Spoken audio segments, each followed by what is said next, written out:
দোকানের মতো এরকম মজাদার একটা হালিম বাসায় বানিয়ে ফেলতে পারেন মাত্র 30 মিনিটে। রমজানে ইফতারের টেবিলে হালিম থাকবে না, এটা আসলে হয়ই না। আমরা সবাই কম বেশি হালিম খেতে পছন্দ করি, কিন্তু বাসায় বানানোটাই বেশি স্বাস্থ্যকর। আর রেডিমেড হালিমগুলো দিয়ে বানালে সেটা একদমই দোকানের মতোই টেস্ট আসে, খেতেও খুব মজা হয়।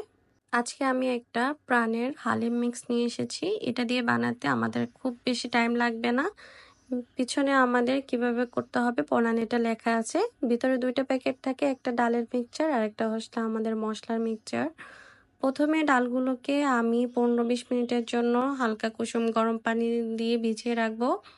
ভালো করে ডালগুলোকে একটু মিক্স করে নিব, যেন ডালগুলো চাকা চাকা না হয়ে যায়, যেন সেটা একদম ভালোভাবে মিক্স হয়।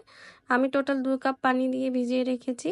আজকের হালিমটা আমি চিকেন দিয়ে রান্না করব। আপনারা চাইলে গরুর মাংস কিংবা খাসির মাংস যেকোনো কিছু দিয়ে রান্না করতে পারেন। আমি প্রথমে বেশি করে পেঁয়াজ নিয়ে নিলাম, তার মধ্যে আমি 1.5 চামচের মতো রসুন বাটা, 1.5 চামচ আদা বাটা দিয়ে দিচ্ছি। সেগুলোকে ভালো করে কষিয়ে নিয়ে আমাদের প্যাকেটে থাকা যে মশলাটা ছিল সেই মশলার প্যাকেটটা পুরোটাই আমি দিয়ে দিচ্ছি।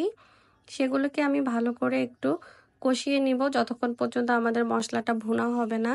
সামান্য পরিমাণ লবণ, আমি একটু হলুদ আর একটু মরিচের গুঁড়া দিয়ে দিচ্ছি। এটা আমার মাংসের যে ফ্লেভারটা সেটা যেন ভালো হয় তার জন্য।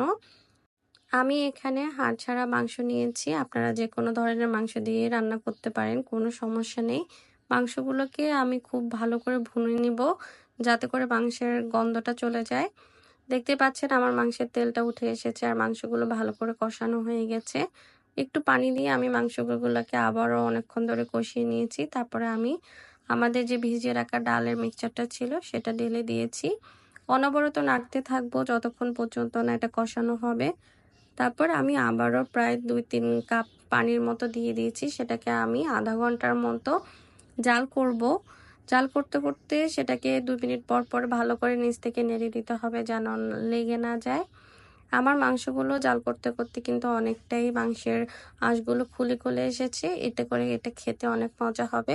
পরিবেশনের সময় আমি কিছু পেঁয়াজ বেরেস্তা, শসা কুচি, আদা কুচি, ধনেপাতা কুচি দিয়ে সেটাকে আমি সার্ভ করে নিচ্ছি। আপনারা চাইলে এখানে এক্সট্রা যদি ঝাল খেতে চান আপনারা তাহলে এখানে মরিচের গুঁড়োটাও ইউজ করতে পারেন। আমার হালিমে যথেষ্ট পরিমাণ ঝাল হয়েছে, যার জন্য আমি আর এক্সট্রা কোনো মরিচ নিচ্ছি না।